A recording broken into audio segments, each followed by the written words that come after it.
Welcome to episode 237. You're listening to Escaping the REI Newbie Zone podcast, where you'll learn the underground, closely guarded secrets that will revolutionize your real estate business. This podcast is all about helping you exit the real estate newbie zone and enter financial freedom, building up your real estate throne. This is Escaping the REI Newbie Zone podcast. And now your host, real estate investor, entrepreneur, world traveler, and nationwide mentor, Chris Bruce.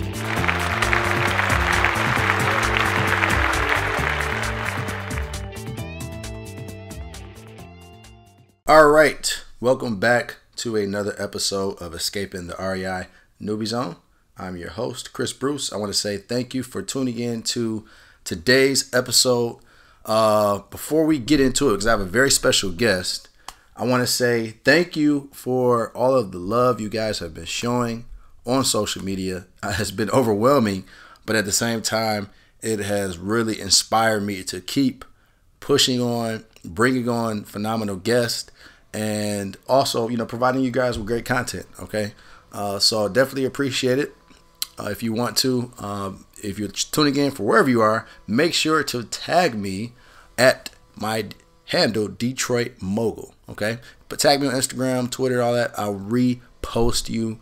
I'll shout you out. I appreciate it, and it just helps me to know that you guys are really getting some valuable information from these podcast episodes. Now, as you know, we do 2 episodes a week. One focused on personal development on Tuesdays, and our Friday episode focused on real estate content, as well as some of our interviews that we do with other real estate investors. And this week, we have a special guest getting ready to come on the show right now. Now, this guy has been involved in real estate for a few years. He has always been a person that has really been able to do different type of deals. Okay, when it comes to real estate investing, there are so many other ways to make money outside of just wholesaling. Okay, and there's ways to wholesale deals that may not necessarily have a lot of equity. Okay, and so he has went the creative way of putting together creative deals, creative financing deals, where the seller is in a situation where they might play the bank and to do a type of owner finance and lease option deals, and he's still able to make money. Okay, he's able to make money different ways, getting paid more than just one way, one transaction like traditional wholesaling does. Okay, and some of you guys have come across deals and they don't make necessarily sense, right? Because maybe he has a mortgage on it or whatever, but you're really leaving money on the table. Okay, you're really leaving money on the table for the next investor that has this expertise, has this knowledge of putting creative deals together and making money on those deals. Now, the great thing about this guy is that he's done and built up a 6-figure business all while working a job. So some of you have been, oh man, I work a job. How do I do this part-time? Well, listen, he has a 6-figure career. Right? His job, he's getting paid 6 figures, and he's also making 6 figures flipping houses. Okay. Now, I just got word that he actually just put in a notice to quit his job, but he's built up his business around his career. Okay. So let me go ahead and wait no further. All right. You guys probably know him on Instagram and YouTube as House Buying Brian, but a good friend of mine, Brian Igbru. What's going on, everybody? Welcome back to another episode of Escaping REI Newbie Zone. I am your host, Chris Bruce, and like I said, we got a very special guest on the call today. So let me go ahead and wait no further and introduce my man, Brian Igbru. Brian, what's going on, man? Hey, what's going on, Chris? You all right? All right. Now, everybody knows Brian from Instagram as House Buying Brian. He's been all over social media, crushing it. If you're not in tune with him, make sure you get on Instagram. Follow them on YouTube as well. But let's say for people that are not yet in tune with you yet, tell me a little bit of story about what you were doing before real estate, before you even got put onto real estate, and then how you actually got into the real estate investing world. Right. So, man, I actually followed the traditional route, so I don't have the, dropped out of high school, slept in my car, and, you know, became a multimillionaire in 3 years. For me, bro. Those sound great, but honestly, man, I did the good old regular way, man. I graduated from high school. I went to college. I, you know, studied biology and chemistry, and I was a high school teacher for 4 years, man. And then I just noticed, I was like, bro, this is stressful. These kids are bad as hell. And I don't get paid enough. And so just kind of, you know, going all over the internet that, you know, how to make, you know, more money. You know, a lot of stuff seemed cheesy, skeptical, but, you know, everything kept coming back to real estate. And so, you know, I got in like that. I started wholesaling and started to learn other strategies like creative, you know, because wholesaling, I was working a full-time job. I was working a lot. So I really didn't have much, you know, time to put into it. So I felt like my competition was kicking my butt, you know, like I was always the last one, you know. They said the first one gets the oyster, the second one gets the empty shell. So, I started to just kind of get more educated and learn more advanced strategies like creative real estate, investing and learning how to, you know, do a deal more than one way. So that's kind of what I was doing before. And that's kind of how I just kind of like dived into it. Got you. Okay. All right. So, that's interesting because I know most people they usually go strictly into just like wholesaling, and you know they pass up on opportunities where they could make money doing a creative strategy than just going a regular wholesale route. So let me ask you this: so your very first deal you ever did, was it a creative deal or was it like a wholesale deal? Was it fix and flip? What type of deal was it? Actually, it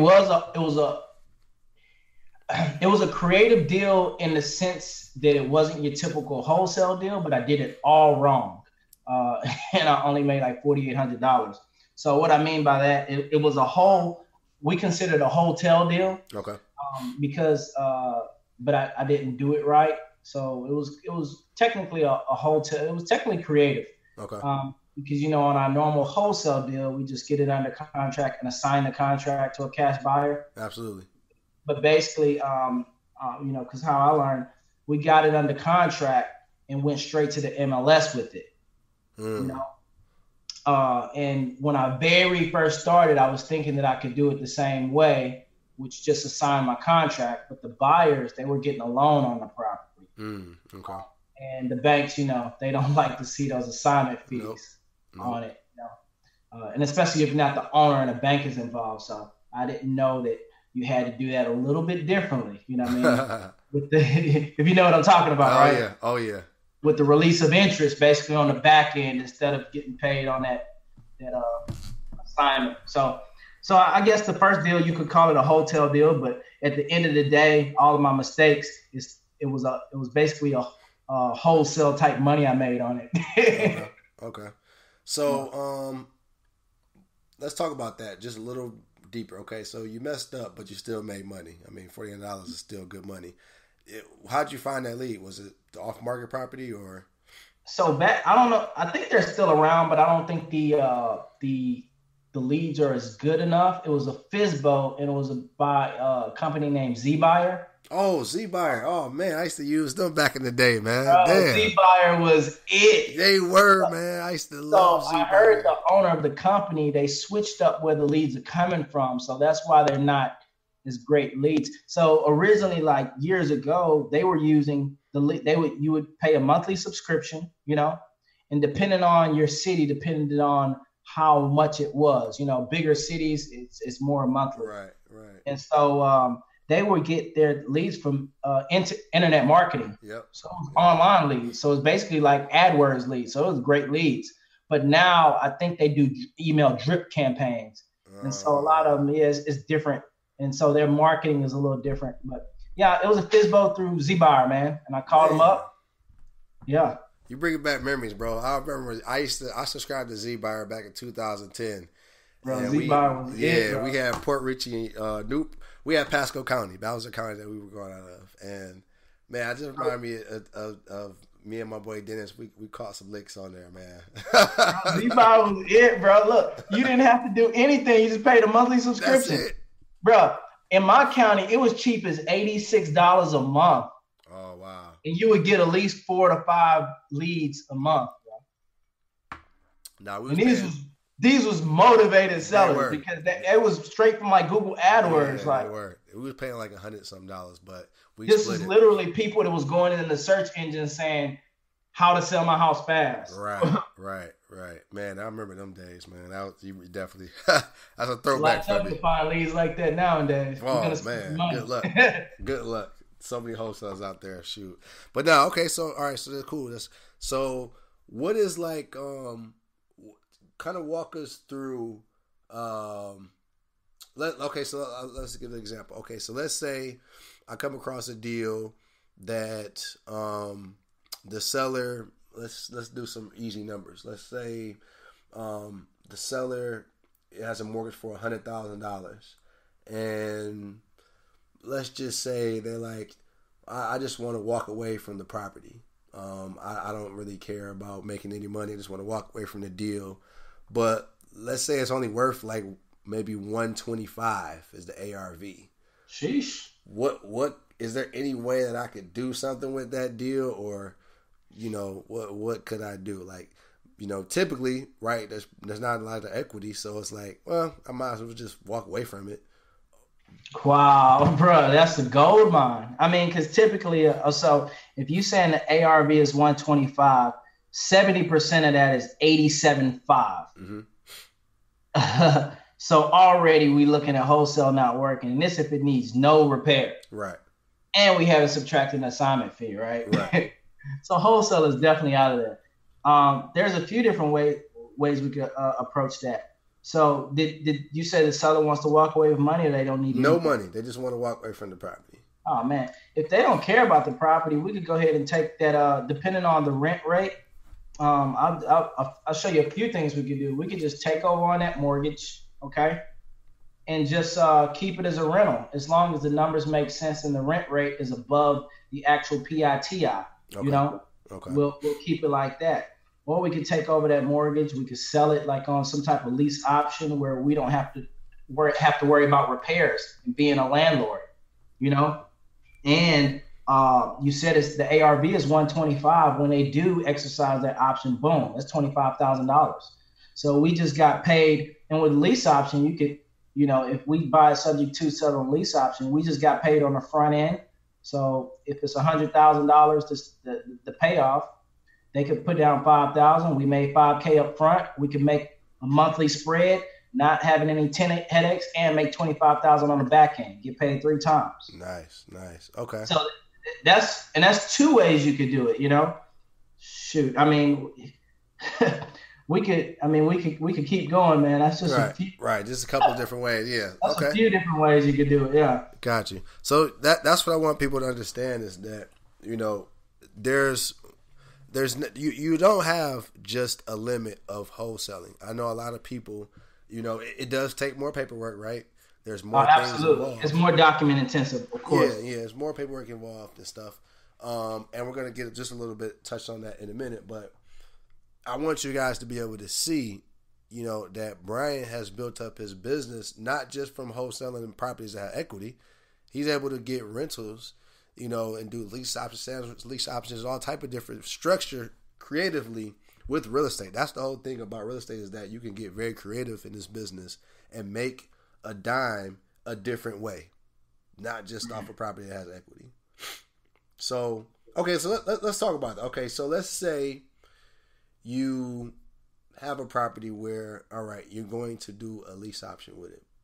Okay. I know people are going to say, well, all right, Brian, well, how do I find that type of buyer? The one that's looking okay, so ideally a buyer like this is going to be someone that they want to own their own home, but they're probably not the most credit worthy right now. Right. But they're working on it.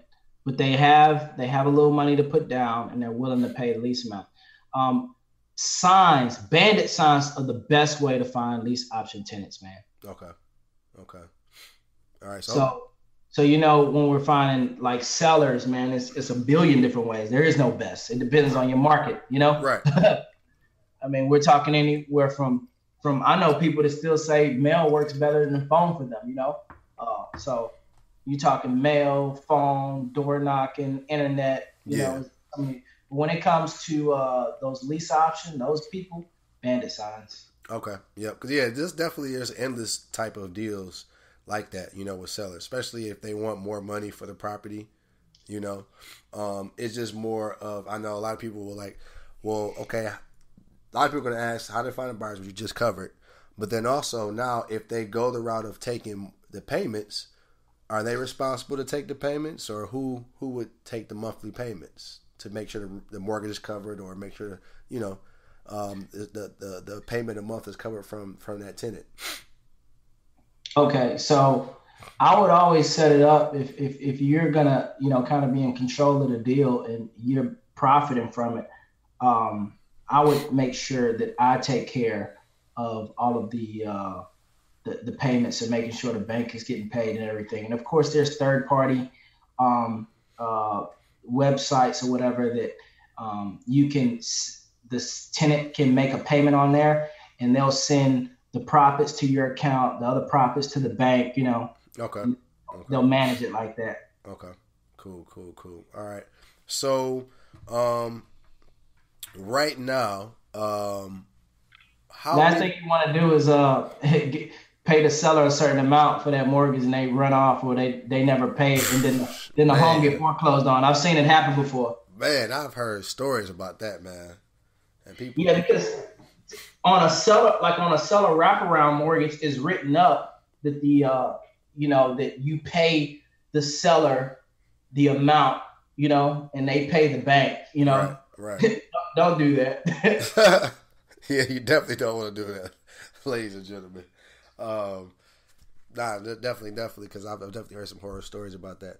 Okay, so with your business right now, do you focus like what are the strategies that you're focusing on to find deals? Because obviously, since you know how to, you know, do a deal more than one way, you can get a lead today, and you can make money on it from different strategies. So, but what are some of the ways that you are finding leads for your business right now?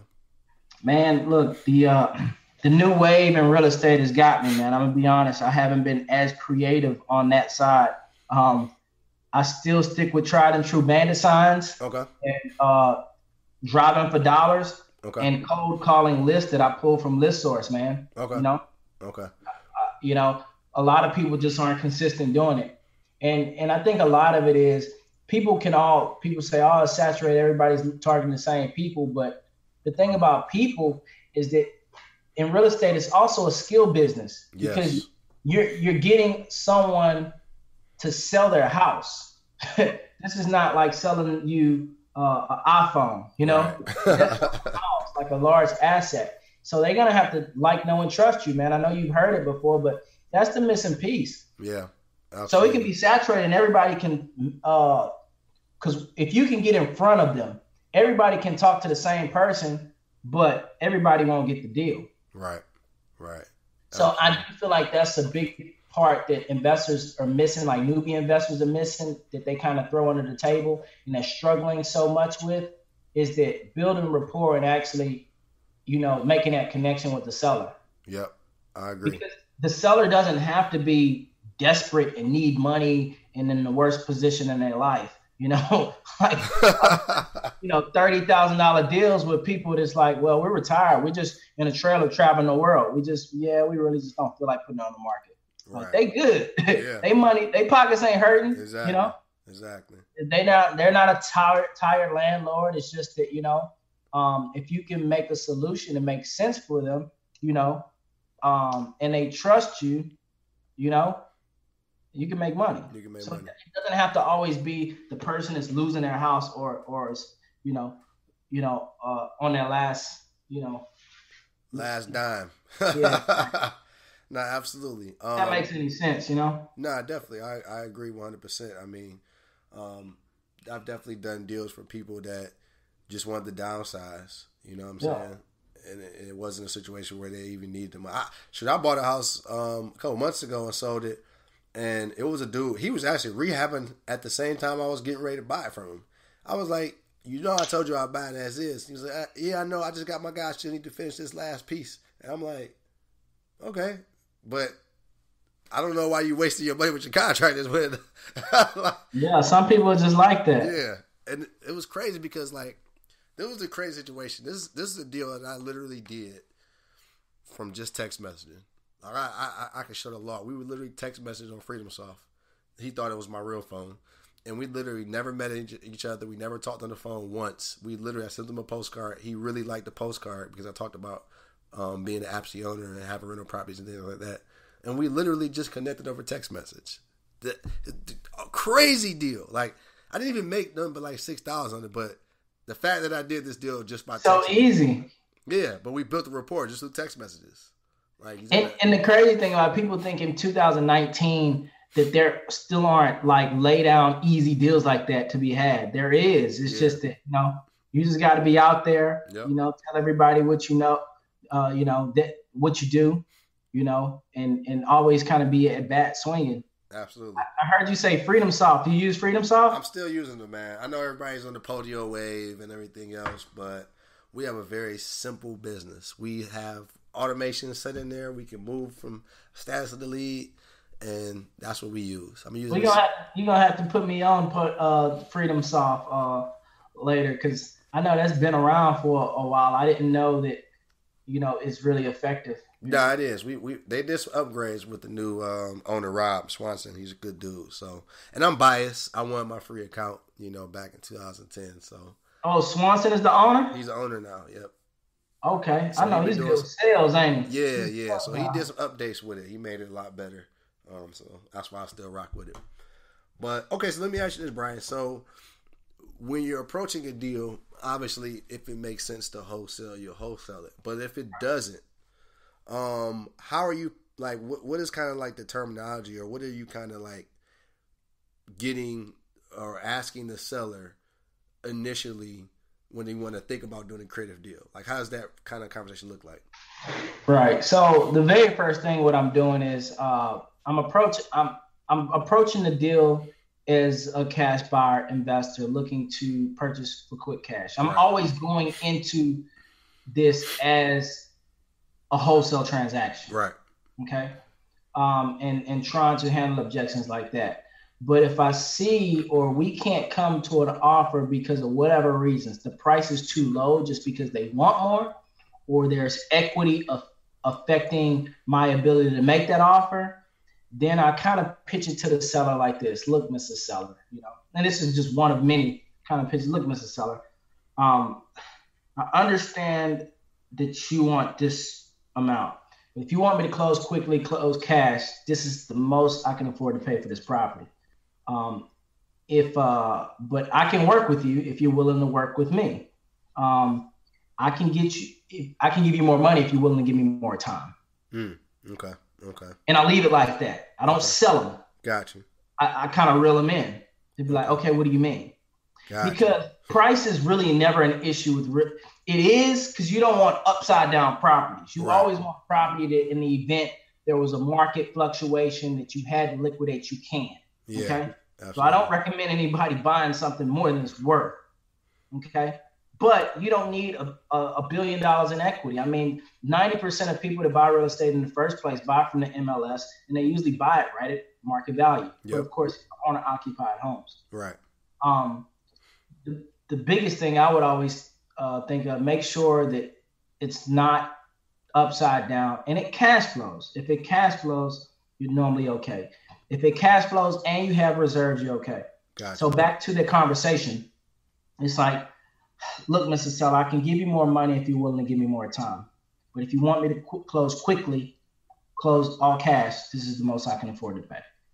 Gotcha. Okay. And I get them to start asking questions. Yeah. And based on their questions decides where I want to go with it. Because what I really want to do is find out exactly why they're selling and what they really need, not what they really want, and detach them from the property at that point. Mm-hmm. If I can detach them from the property, and what I mean by like not emotional attachment and stuff like that, what I'm talking about creative deals specifically.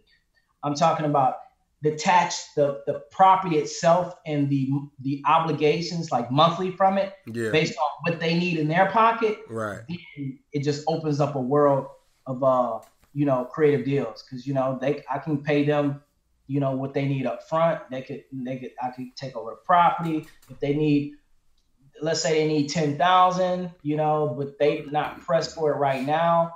I can wrap that $10,000 in a second note and pay it off over time, as long as they get the 10,000. But they gave me a number that they wanted because they're factoring in the payoff plus what they're trying to get in their pocket. Right. I think that the only way they can do that is get the total amount up in front. cash. Yeah. For them to get 10,000 in their pocket. Yeah. So, but it's a lot of stuff that they don't know. I could do short-term owner financing with the balloon payment. I did that on a deal not too long ago. That was like a $30,000 deal. Okay. Wow. So basically, when someone owns it free and clear, sometimes you'll hear something. Oh, I'm 70 years old. I won't even live to see that much longer. Right. I was like, okay, Mr. Seller, what if we do it like this? What if I give you this right now, and then I give you the whole balance in 6 months? And basically got a 0% interest loan. Right. Like no payments. I'm just handling the insurance. Wow, that's crazy. So you can really get super creative. Yeah. Then turn around and now, because short-term owner finance, and now you're on title. Now you can put on the MLS with no problem. Yeah. Damn.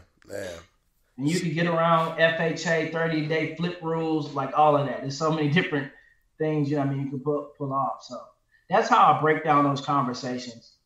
Gotcha. Okay. I love it. I think a lot of people gain a lot of knowledge, education from that. It's understanding.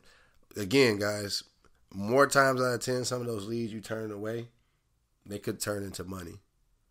But it's just asking the simple question. First off, would you work with me? And, if I can get you that money over time,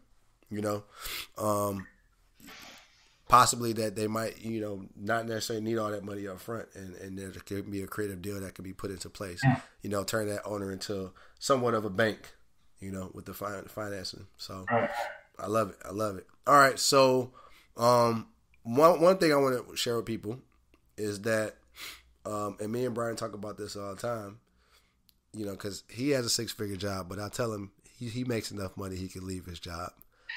But one thing that, you guys need to know is that a lot of people, you ask me, oh, well, how do I do this business at the same time having a full-time job? Brian's doing it. Yeah. And he's married. So, like, you guys can't use that as an excuse. Everybody has the same 24 hours a day. It's all about how you use your time. So, just in a little bit, what does your schedule look like for people that are asking, like, okay, how do they do this business? So my schedule's crazy with days, nights, off days. So on a normal day that I'm working that lines up to someone's 9 to 5, when your marketing goes out, you're just waiting on it to come back in. So you don't necessarily have to be off of a job. So let's say I mailed some postcards. Well, I send them in the mail. Let's say I send them in the mail one day at 8 o'clock, 9 o'clock, or Saturday, when I do get a call, 2 things can happen. If you have a very strict job that you can't even just pick up for 2 minutes, like, hey, this is so-and-so, I buy houses, and quickly qualify the lead, you can just tell them, like, hey, I'll call you back at 5 p.m., when I get off of work. Gotcha. Believe it or not, I've gotten so many deals by people just knowing that I'm a regular guy. They like that, because it's relatable. So that's one thing. So when your leads come in, let's say you send postcards, let's say you did some ringless voicemail drops. When they do come in, when you answer the phone, you could just let someone know, like, hey, you ask them what house they're calling about and just let them know, hey, I'll call you back right after I get off of work. And then you can set, or if if your job isn't that strict, all you need is about 5 minutes to quickly qualify the lead. And if it's a qualified lead, you'll say, okay, can I meet you at the house at 5 p.m. Right. Or 5:30, you know? Or, okay, do you think we can meet today at 6 o'clock? What works better for you, 6 p.m. today or 6 p.m. tomorrow? Right. Like the job is no problem at all. Yeah. Matter of fact, like don't hide from the job and think like, oh, they're not going to think I'm a big company and stuff like that. I never talk companies with sellers, you know? And if a seller say, what's the name of your company? You know, it depends how I'm feeling. I might say it, or I might say, well, it's just me and my wife, Mr. Seller. Do you only want to sell your house to a big company? I like that. And then real quick they sit back down like, oh no, I'm so sorry. Yeah, you want to come look at it? Yeah. You know, because you're thinking that's a problem, but when you ask it the right way and throw the question back at them, they feel stupid. They're like, well, no, I just want to sell my house. I don't care who buys it, as long as I get some money. Right. So that's one way. So two ways: you can either quickly qualify the lead and set the appointment for after work. You can tell them, answer the phone and tell them that, hey, I'll call you, in a few hours. Or you can set it up to go to a Google Voice. Yeah. Okay. Yeah. And the Google Voice can be set up like, hey, this is Brian. I'm on the line with another client, or I'm meeting with another seller. Please leave me a message about the property you're looking to sell, and I'll get back with you as soon as possible. Yeah. And then just return the call when you get off of work. Yep. Go to seller appointments when you're off of work. Use Saturdays to your advantage. Most people aren't at work on Saturdays. Yeah. Don't be afraid to work on a Sunday. Right. I feel like it's not common sense. I understand, but the job thing is really not an issue at all. And I'm telling you, use that as your secret weapon if you're just starting off and you have a job. Let people know that, hey, you buy houses on the side and you have a job. They're going to like it so much and they're going to trust you so much more, actually. Absolutely. You hit the nail in the coffin on that one, guys. I would go to seller appointments with my uniform on. Wow. And they automatically know, like, okay, he's not going to be a scam artist because he has his name tag on. He has his company logo on. You know what I mean? I could quickly identify him and, to the public, Yeah, man, that's gold right there. People would especially distressed sellers, Chris, they would much rather sell their home to someone else that gets them or is like them than sell it to this rich man that buys 100 properties a month. Yep, absolutely. Because they already feel like they're in distress, they're losing. The last thing they want to do is make another rich man rich. Absolutely. So that's also another psychology play. Even if you are wholesaling 15 houses a month, you still can always say, yeah, me and my wife, we try to buy about 3 houses a year. Yeah. And you can literally doing $1 million a year. But still, you looking like the everyday, blue collar worker. Exactly. So that's actually a superpower. Yeah, exactly, people. So stop using that as an excuse. Brian just told you, stop using the excuse. Matter of fact, and we're talking about no money down real estate. When you want to start to leverage money in financing, bank financing, oh man, it's much easier getting a loan when you have a W-2 income. Right. Okay. I know guys is making $600,000 a year, but the bank, they like, They ain't playing fair, huh? they give entrepreneurs a hard time sometimes, man. That's true. All right, so Brian, I know we gotta let you go. But what's one question that I ask everybody that comes on here? For someone that is new and they are looking to do their first deal to escape the newbie zone, what advice would you give them? I would say, first of all, oh man, it sounds cliche, but consistency. Don't quit, just consistency. Like really, a lot of people will say, man, I haven't done a deal. But then when you ask, well, how many people have you talked to? They'll say, I've talked to probably about 8 people. I'm like, oh my God. Do you know the numbers in this business? Like I want you to tell me like you physically talked to, let's say 100 people. And then like how many offers have you made? Those numbers, it's a numbers game. So if you talk to 8 people and 8 of them said no, like that doesn't count. Right. So I would say consistency is number 1. And number 2, I'm going to come from a different space than what other people come from. I'm going to give you 3. So number 1 is consistency. Number 2, I'm going to say learn how to build rapport with people. Okay. Learn people skills. How to Win Friends and Influence People is a great book, but I think that's a great thing you need to focus on, because when people like you, people are going to just work with you. Okay. They're going to sell you their house when they like you. Yep. Sometimes even when the other investor is offering them more money, it happens. And number 3, I would say, focus, major in the majors and not the minors. And the majors is marketing. If you focus almost all of your time on marketing and getting better at marketing, you're going to do deals. Got it. Perfect. So focus on marketing, be consistent, and become a people's person. Got it. Great. All right. And so how can people get more information from you? Obviously, we told I want to let people know Brian doesn't have a course to sell yet, but eventually he's going to have something for you guys. But how can they get connected with you, now, if they want more information or just want to stay connected with you? So I'm very active on Instagram. That's my favorite platform right now. House Buying Brian with the I. So House Buying Brian on Instagram and on YouTube. My first name, Brian, Brian, and my last name, IREGBU. That's where you can find me. Perfect. Y'all holler at me. Connect. All right, definitely. All right. I try my best to answer messages. Try. All right, so appreciate you, Brian, being on the call. And man, I appreciate you, Chris. Man, I don't know if I told you, man, I look up to you. Like when I first started and got in this game, you were one of the first people I seen.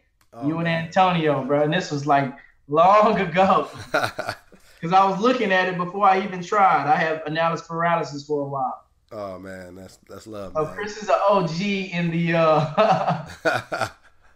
original real estate gangster. Yeah, man. But thanks for all you've been doing for everybody, man. You've touched a lot of people. You've helped a lot of people make money and change their finances. Definitely. I appreciate it, man. Definitely appreciate it. So, all right, guys. My quote: "Don't live the dream, live your dream." I'll see you guys on the next one. Thanks for listening to Escaping the REI Newbie Zone podcast at www.escapethenewbiezone.com.